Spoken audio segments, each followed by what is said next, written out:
Donc, bonjour, je m'appelle Sandrine Chauzu. J'exerce le métier de diététicienne nutritionniste en libéral à Chamalières et je suis membre du réseau Oncodiète. Il s'agit de diététiciennes formées à la prise en charge nutritionnelle des patients atteints de cancer. Vivre avec cette maladie, ce n'est pas facile. Les effets secondaires liés au traitement peuvent parfois causer des troubles qui affectent l'alimentation. La diététicienne intervient dans ce cadre au sein en fait, des soins de support. Donc, je vais vous expliquer notre rôle dans ce cadre thérapeutique. Alors, tout d'abord, la diététicienne, elle va adapter les apports nutritionnels aux besoins du patient afin de maintenir un poids de forme, qu'il soit en surpoids ou en sous-poids. Le poids de forme, c'est le poids où en fait les gens sont en forme et ils peuvent effectivement manger ce qu'ils veulent sans prendre ou perdre de poids et ça leur permet en fait d'avoir un équilibre. Le but, c'est de limiter la perte d'appétit qui est induite par les nausées afin d'éviter la dénutrition. Et cette dénutrition, elle se traduit souvent par une perte de poids rapide et donc souvent par une fonte au niveau masse musculaire. Donc l'objectif, c'est l'application de l'équilibre alimentaire dans la durée. Donc, il faut respecter les goûts et les habitudes alimentaires du patient. Et donc, dans notre métier, le contact doit être accessible, compréhensible et compatible avec la personnalité. C'est pour ça qu'on agit souvent sur rendez-vous et suivi pour gérer effectivement cette compatibilité. Donc, faire un régime seul, c'est difficile et l'accompagnement de la diététicienne est là pour que ce soit plus agréable et surtout plus motivant. Seul professionnel paramédical formé à la nutrition et à l'alimentation, la diététicienne nutritionniste est là pour vous accompagner et vous rééduquer sur le plan nutritionnel. Donc, notre rôle, c'est de mettre en place une stratégie nutritionnelle adaptée à vos besoins alimentaires, votre style de vie et vos traitements. Et donc, pour ce faire, on réalise dans un premier temps un bilan personnalisé. Puis on élabore un diagnostic diététique. Donc voilà, au fur et à mesure que je vais effectivement vous expliquer le rôle, j'ai mis en fond d'écran des phrases clés et à la fin vous aurez quelques idées de recettes avec des petites photos. Donc je disais que notre rôle c'est de mettre en place une stratégie nutritionnelle qui soit adaptée aux besoins alimentaires, le style de vie et les traitements. Et donc, pour ce faire, il y a un entretien, une analyse effectivement des prises alimentaires, du mode de vie, des goûts surtout, et aussi, on regarde bien que la compréhension des données qu'on explique soit appliquée. Alors du coup, nous, on peut vous accompagner plus facilement dans la durée, vous proposer un suivi par étapes rapprochées, ce qui est essentiel à la motivation et à l'obtention de résultats. On va s'adapter à votre mode de vie et à vos capacités de rééducation. Et enfin, on va vous proposer des menus personnalisés et des recettes simples à réaliser. Les menus personnalisés tiendront compte effectivement des possibilités de la personne, de ses goûts alimentaires, de son état nutritionnel, de son état dentaire, de ses goûts, de ses aversions, de ses allergies. Donc, en fait, on mixe tout ça et c'est à nous en fait d'essayer de trouver quelque chose de personnalisé. Alors, ce qu'il faut savoir, c'est que 25% des patients dénutris sont dénutris en fait, au moment du diagnostic. Et ce taux peut atteindre 40% au cours des traitements. Donc, ce qu'il faut savoir, c'est qu'un patient dénutri tolérera moins bien les traitements. Et dans 20 à 30% des cas, on doit les stopper. Il peut aussi présenter plus de complications post-opératoires parce qu'il récupérera beaucoup moins bien. Il va être plus sensible aux infections nosocomiales. Et malheureusement, vu qu'il aura des durées d'hospitalisation plus longues, ça va altérer sa qualité de vie. Donc, c'est vraiment quelque chose qu'on va éviter. Le premier signe ressenti, en plus de la fatigue, c'est la perte de l'appétit. Donc, en fait, il s'agit d'un trouble qui affecte un patient sur deux. Il y a plusieurs causes qui peuvent l'expliquer. Tout d'abord, les effets secondaires du traitement, les douleurs, le stress lié à la maladie, ou la maladie elle-même, car les muqueuses de la bouche peuvent être endommagées par les thérapies. Quand il y a une perte d'appétit, en fait, on a souvent des aliments qui deviennent repoussants, écœurants, Et là-dessus, en plus, on peut avoir les nausées qui peuvent perturber l'appétit. Donc, il faut donc trouver des solutions pour contourner ces effets secondaires et continuer à s'alimenter afin de répondre aux besoins de l'organisme qui est accru, puisque lui, il lutte contre la maladie. Donc, l'alimentation apparaît comme un facteur clé dans le parcours de soins du traitement contre le cancer. Et on a déjà démontré effectivement qu'il ne faut pas perdre de poids et d'autre part que le surpoids peut être pénalisant aussi dans les cas de récidive. Donc, le maintien d'un poids de forme et donc limiter la perte d'appétit est très important. Donc, le but, c'est de prévenir le risque de dénutrition. Et dans ce cadre, il est primordial d'adapter l'alimentation équilibrée pendant et après le traitement. Et c'est d'ailleurs une préoccupation importante dans la vie des malades, puisqu'à peu près 36% des conversations sont tournées en fait autour des prises alimentaires et de la gestion du poids. Essayer de bouger un petit peu. Voilà. Il y a aussi l'altération du goût et de l'odorat, les nausées, les vomissements qui peuvent rendre certains aliments repoussants et perturber l'alimentation. Tous ces troubles peuvent mener jusqu'à la perte d'appétit et le risque, c'est de rentrer dans un cycle qui peut aller jusqu'à la dénutrition. Et cette dénutrition, c'est vraiment un état pathologique qui résulte d'apports nutritionnels qui sont insuffisants en termes de dépenses de l'organisme. L'organisme a besoin d'énergie et il est très important. Ah, j'ai les diapos qui sont en train de défiler. Bon, mais c'est pas bien grave.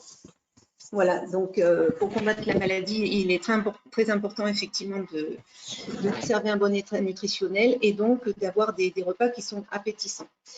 On va éviter donc la perte de poids et on va essayer d'apporter un soutien moral car effectivement prendre un repas avec des convives, de la famille, c'est toujours beaucoup plus motivant. Donc ce qui est important, c'est de garder de belles assiettes, de bons moments, de rendre ces repas non pas comme une contrainte, puisqu'on est déjà dans un cadre souvent très médicalisé, d'essayer d'aller dans des endroits sympathiques, de s'accommoder effectivement du changement d'humeur des patients qui peuvent avoir très bien envie d'un plat à un moment donné et une demi-heure plus tard de ne plus en avoir envie. Donc l'entourage doit être très conciliant et pas du tout dans le jugement, puisque ce n'est pas une volonté ni un caprice, c'est simplement un état subi. Et c'est très important d'avoir un cadre convivial, de mettre en valeur les plats. C'est pour ça que vous aurez quelques diapositives où vous aurez des plats qui sont appétissants. Les couleurs sont très importantes et on limitera effectivement les odeurs. Mais ça, je vous en parlerai un petit peu plus tard. Donc, pour stimuler les papilles, eh bien, il faut qu'un plat évoque un bon souvenir, parce qu'en fait, le but, c'est de stimuler l'appétit, mais on ne pourra pas stimuler l'appétit avec des odeurs et des choses qui soient trop écœurantes. Donc, il faut vraiment aller aussi sur le côté ambiance, décoration et convivialité. Seul devant son assiette, on mangera beaucoup moins qu'avec d'autres personnes. Le but aussi, pour éviter la dénutrition, c'est de fractionner sa ration journalière. Et fractionner, c'est prendre des aliments en petite quantité tout au long de la journée. Et ça peut permettre de redonner de l'appétit, puisqu'en fait, les petites quantités ne vont pas être écœurantes et ne vont pas en fait donner lieu à des vomissements, puisqu'on sera sur des petits volumes. Alors, un autre effet secondaire des traitements, c'est la nausée.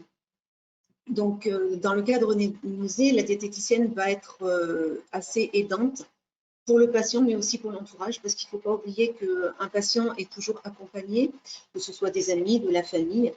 Et c'est souvent en fait que je renseigne les accompagnants par rapport à des recettes, par rapport à des courses, de façon à ce qu'ils puissent cuisiner des fois pour les patients et qu'on n'ait pas trop de contraintes au moment des repas. Donc les nausées, parmi les raisons, effectivement, il va y avoir le traitement. Il peut y avoir aussi l'anxiété, puisque quand on somatise, ça se porte souvent sur la sphère digestive haute et l'estomac, effectivement, peut générer des points de tension. Il y a aussi les changements de rythme alimentaire avec le décalage des repas, qui sont souvent dus malheureusement aux rendez-vous médicaux et aux soins associés. Et c'est vrai que ça perturbe un quotidien. Et donc, du coup, on n'a pas tout le temps de faire une transition agréable et de se mettre en appétit. Donc, c'est un critère qu'il faut prendre en compte. Alors, avec quelques astuces, il est possible de limiter les nausées pour retrouver le goût à la nourriture. La première des choses, c'est de limiter les odeurs. Donc, du coup, il faut essayer de manger froid et de fractionner les portions. Une préparation froide que l'on peut servir en petite quantité, c'est une bonne idée car elle ne va pas dégager d'odeur de cuisson. Et quand vraiment la vue ou les odeurs de cuisine importunent les patients, moi, en fait, je demande à l'entourage de cuisiner à l'avance et je vous donnerai des astuces pour effectivement cuisiner des choses qui se mangent froides et qu'on peut en fait grouper sur un même plat. D'autre part, on va limiter les graisses cuites parce qu'elles restent très longtemps dans l'estomac et du coup, elles vont freiner la digestion. Donc, dans ce cas-là, on privilégiera plutôt des graisses crues qu'on mettra en fait en fin de cuisson. D'autre part, pour atténuer les nausées, il est conseillé de manger quand on a l'estomac lesté, puisqu'en fait, un estomac lesté sera moins favorable au vomissement. Quand vous fractionnez, vous prenez des petites portions tout au long de la journée. Du coup, vous avez toujours un bol alimentaire qui est en cours de digestion. Ça ne vous donne pas un effet nauséeux ni lourd, mais en tout cas, on a moins de régurgitation. Donc, c'est quelque chose qu'il faut s'apprendre à faire. Et du coup, il faut varier les collations. Donc, on essaie de ne pas garder l'estomac vide et on multiplie les collations. Il faut savoir que certaines personnes préfèrent manger la nuit parce que c'est un moment où en fait elles seront calmes et que des fois la nuit est un petit peu moins de stress. Donc ça, il faut tout à fait l'accepter. Ça ne posera pas de problème par rapport au sommeil. Et ce qu'il faut savoir, c'est que ce qu'on mange à un moment donné où on est bien ne fera jamais de mal. Donc il ne faut pas hésiter à casser le rythme alimentaire, c'est la personne qui sent mieux comme ça. Essayer. Notre diapo. Voilà. Donc, dans les propositions que je vous fais, il y aura souvent des cakes, des pains, des quiches. Ce sont des choses, en fait, dans lesquelles on peut varier en mettant des protéines. Vous pouvez mettre des légumes. Ça peut se manger froid, ça peut se fractionner. On a de la couleur, c'est pratique. On peut l'emmener partout et on peut l'avoir en version salée ou sucrée. Donc, je vous disais, un plat sans odeur, il peut se manger froid, se cuisiner à l'avance et à un moment donné de la journée où on ne se sent pas trop nauséeux. Donc, c'est important en fait d'anticiper les repas et de faire ses courses en conséquence. Alors, je vais vous donner un exemple. Par exemple, une quiche que vous pouvez faire au jambon ou au thon, vous pouvez rajouter des légumes. En recette initiale, on sera plutôt sur 3 œufs, 20 centilitres de lait, de la crème, une pâte brisée, des dés de jambon. Le but, là, ça va être de densifier l'alimentation. On va la densifier tant en protéines, c'est-à-dire via les œufs, le jambon ou le thon, tant effectivement en énergie. Donc, n'hésitez pas à augmenter le nombre d'œufs, prendre plutôt du lait concentré, non sucré que vous trouvez dans le commerce, et prendre plutôt de la crème fraîche épaisse. Alors, c'est vrai que vous allez avoir quelque chose d'assez compact, mais ce sera un petit peu plus riche. Donc, on peut même rajouter du gruyère si on le souhaite. Le but, c'est d'avoir des choses comme du jambon râpé, des miettes de thon, du gruyère, des choses en fait en petits bouts qui vont faire en fait que la pâte ne sera pas trop compacte. Le but, c'est pas non plus d'avoir des trop gros morceaux. Alors, cette base, elle peut être déclinée en salé, donc pour une quiche au thon, jambon, légumes, mais elle peut aussi être déclinée en fait en pâte à crêpes en base de clafoutis, puisqu'en fait, on est toujours à peu près sur la même base. Et c'est souvent en fait qu'on essaye d'enrichir les produits laitiers. On peut les épaissir, sinon si on prend des laits végétaux avec de la farine ou d'autres farines comme de la maïzena. En fait, la diététicienne, elle est là pour prendre en compte toutes vos aversions alimentaires. Donc, s'il y a une intolérance, s'il y a un problème, nous, on est apte à vous proposer tout le temps une solution. Donc, le but, ce sera effectivement de présenter quelque chose qui soit goûteux, qui n'ait pas d'odeur, qui soit quand même beau, qui corresponde au goût et qu'on aura un petit peu densifié en énergie. Donc, du coup, même si vous en mangez des petites quantités, mais souvent, on arrive à maintenir un poids de forme. Et ça, c'est quand même très important. Dans le même esprit, on peut faire des cakes qui seront sucrés ou salés. Donc, ces préparations se servent froides, elles se mangent normalement sans faim et tout au long de la journée. Là, je vous ai parlé en fait de choses que vous pouviez servir en plat type cake ou pain de viande ou de poisson. Ce que je préconise aussi souvent, c'est par exemple pour une quiche ou une pizza, vous aurez une tôle en fait large pour 8 personnes. Et donc dans ce cas-là, vous pouvez la découper, enfin découper. Vous pouvez faire 4 sortes de sous-quiche ou de sous-pizza en répartissant certains aliments par quart de tôle. Et ça, c'est une astuce qui est très simple et je trouve effectivement que ça permet d'avoir dans la même journée la même préparation, mais que vous aurez décliné en couleur et en saveur. On peut très bien faire un quart avec des crevettes et puis du poireau. Un autre, vous pouvez avoir du thon avec des carottes. Sur un autre quart, eh bien, vous pouvez très bien avoir eh ben, de la courgette avec peut-être du saumon. Et puis sur un dernier, vous aurez peut-être que des légumes. Ça ne va pas se mélanger vraiment à la cuisson et en plus, ça vous permettra d'avoir des quarts qui sont un petit peu différents. Dans le même esprit, on peut faire des verrines de purée de légumes. Pareil, vous allez pouvoir les épaissir, les enrichir. On peut mixer de la viande, on peut éventuellement mettre des légumes avec une béchamel que vous aurez épaissie. Donc, tout est possible. Les textures ne sont pas obligées d'être lisses. On n'est pas obligé d'être tout le temps sur des purées ou des choses molles. Mais c'est vrai que moins vous mastiquez quelque chose comme un plat ou une viande sèche, plus ce sera facile effectivement à ingurgiter. Donc, on va aborder maintenant les conséquences de la perte de l'appétit qui, malheureusement, induit une perte de poids. Cette perte de poids, elle va être consécutive à une dénutrition et ça, c'est vraiment ce que l'on souhaite éviter. Donc, on peut se poser la question à quelle phase de la maladie il est important de bénéficier du suivi. Moi, j'aurais tendance à vous dire dès le départ, parce que l'alimentation, ce sera quand même un support et ça reste encore un plaisir. Et d'autre part, ça dépendra du statut nutritionnel du patient.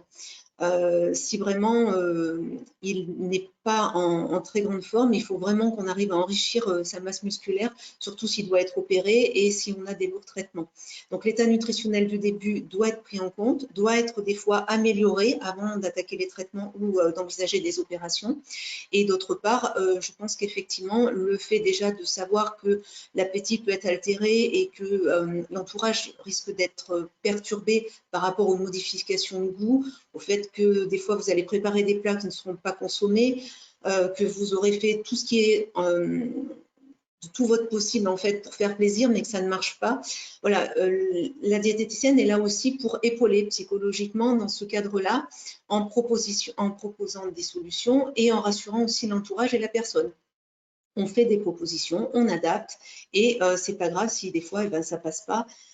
C'est comme ça et le but c'est justement c'est que quand vous avez des petites préparations froides, sucrées ou salées, ben, si ça passe pas à un moment donné, ça peut passer un petit peu plus tard dans la journée. Alors, ce qu'il faut savoir, c'est que si on est dans un cadre de dénutrition, il peut des fois être prescrit des compléments alimentaires oraux. Donc, ils sont remboursés par la sécurité sociale, c'est pris en charge dans le protocole et ils peuvent être de plein de formes en fait. Vous avez tout ce qui est boissons lactées, les potages, les jus de fruits, les laitages, les compotes, les barres énergétiques, hyperprotidiques. On va dire c'est très varié.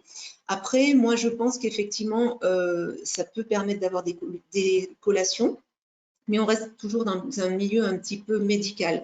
Donc, chaque fois que vous pouvez faire des choses faites maison, il y a toujours des saveurs qui sont plus sympas. Et je pense qu'effectivement, c'est bien de faire du fait maison dans ce cadre-là. Alors, pour enrichir les plats, eh bien, je vais vous donner quelques astuces. Donc, en général, sur une préparation salée, on va essayer de rajouter ou de la viande ou du fromage. On va essayer d'augmenter toujours en protéines et toujours en calories. Donc, on va jongler sur les protéines via le jambon, le thon, les œufs, la viande, le poisson, ça peut être des miettes de crabe. On peut même aller sur des poudres hyperprotéiques, mais qui n'ont pas de goût et qui peuvent supporter la cuisson. Et d'autre part, pour ce qui est des calories, eh bien, on va aller plutôt vers des aliments qui sont un petit peu plus riches. Donc, on va aller vers les matières grasses, le fromage, des fois des pâtes à base d'amandes. Je conseille souvent aussi, des fois, à la place de la farine, d'avoir de la poudre d'amande. Vous multipliez en fait les calories par 2, mais ça va être beaucoup plus goûteux. Et d'autre part, le but, c'est qu'effectivement, on augmente en calories. Et c'est vraiment le but recherché.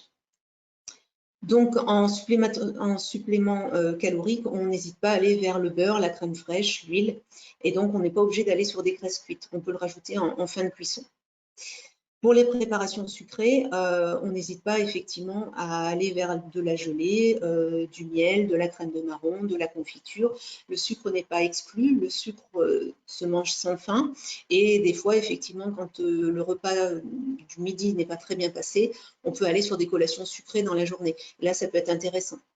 Pour ce qui est des collations sucrées, on peut revenir sur les bases principales d'un clafoutis, d'une verrine, d'un cake enrichi, où vous allez effectivement rajouter peut-être des pépites de chocolat, des fruits.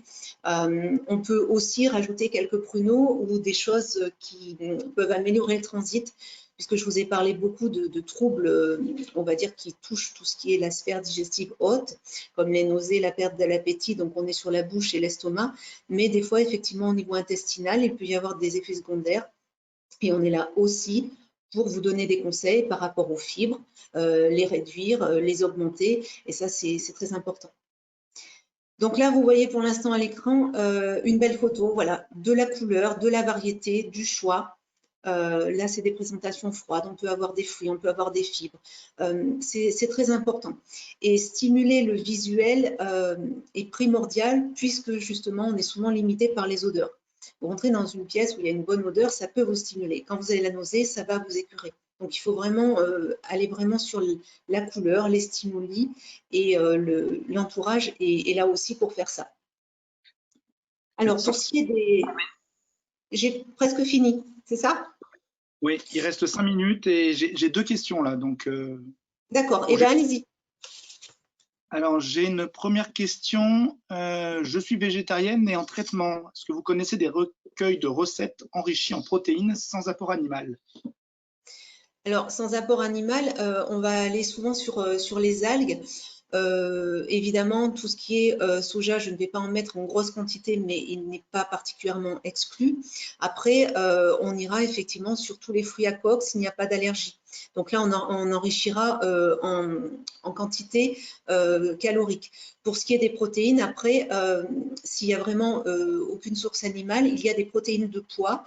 On peut les trouver effectivement dans certains laboratoires et c'est des poudres qui n'ont pas de goût et ça peut être un bon compromis. En fait, on va aller vers les oléagineux ou les produits céréaliers. Après, la spiruline, des choses comme ça peuvent amener pas mal de protéines, donc j'oriente aussi vers certaines algues. Allez-y. Deuxième question. Existe-t-il des compléments alimentaires tout prêts salés? Car les quelques jours qui suivent ma chimio, je me sens fatiguée. Et pour cuisiner, pour cuisiner du coup. Alors, j'ai pas compris la question. Des compléments alimentaires pour tout prêts et qui sont salés, oui. Parce que après une chimio, la personne semble fatiguée, et donc elle est toute seule a priori et elle se sent pas capable de cuisiner. D'accord. Donc, ce qu'elle peut faire, c'est déjà cuisiner à l'avance et congeler des plats. Et sinon, elle peut acheter des plats du commerce dans lesquels elle verra un bon équilibre alimentaire. Il n'y a pas de souci. On n'est pas obligé d'aller sur des compléments alimentaires de pharmacie pour ce genre de choses. Mais comme je vous l'ai dit tout à l'heure, il existe des potages, il existe des laitages, des compotes. Donc, elle peut très bien, sur 2-3 jours, aller sur ce genre de produit. Le seul problème pour moi, c'est qu'en fait, en visuel, c'est un petit peu moins stimulant. D'accord. Eh ben, écoute, il te reste 2 minutes si tu veux conclure. Alors, sur les 2 dernières minutes, je vais quand même parler effectivement des recettes allégées. C'est pour ça que je vous avais mis un petit visuel sympa avec des desserts. On peut enrichir l'alimentation. On peut d'autre part, dans certains cas, quand il y a une prise de poids, alléger un peu l'alimentation. Et dans ce cas-là, on réduira les farines qu'on peut remplacer effectivement par exemple de la courgette. On peut réduire le beurre. Chaque fois que vous faites quelque chose à base de chocolat, faites fondre dans l'eau et on n'est pas obligé de rajouter des tonnes de farine. Vous pouvez très bien, je vais vous en mettre une petite recette qui est très simple, voilà, d'un moelleux au chocolat sur laquelle moi je pars sur une base de mousse au chocolat. Vous partez juste sur des œufs, vous faites fondre le chocolat, vous mettez vos jaunes d'œufs, vous montez les blancs, vous rajoutez un peu de poudre d'amande, vous enfournez et vous avez quelque chose qui est sans beurre et qui n'est pas très calorique. Voilà, c'est important de garder le plaisir et d'avoir des choses stimulantes en visuel. Le transit, je vous en ai parlé, on peut apporter quelques fibres. Et voilà, donc moi j'en reviens toujours au côté stimuli, les couleurs, la stimulation, éviter le dégoût et la belle présentation, ça c'est très important. C'est pour ça que si on peut faire des choses à l'avance, avoir des belles assiettes, c'est important.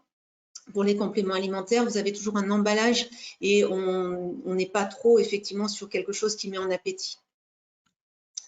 Voilà, j'ai fini. Très bien, merci beaucoup Sandrine. Je crois qu'on te retrouve demain à 17 h à la table ronde. Oui, tout à fait.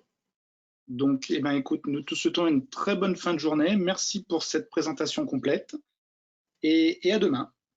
Entendu. Merci à vous. Bonne fin de journée.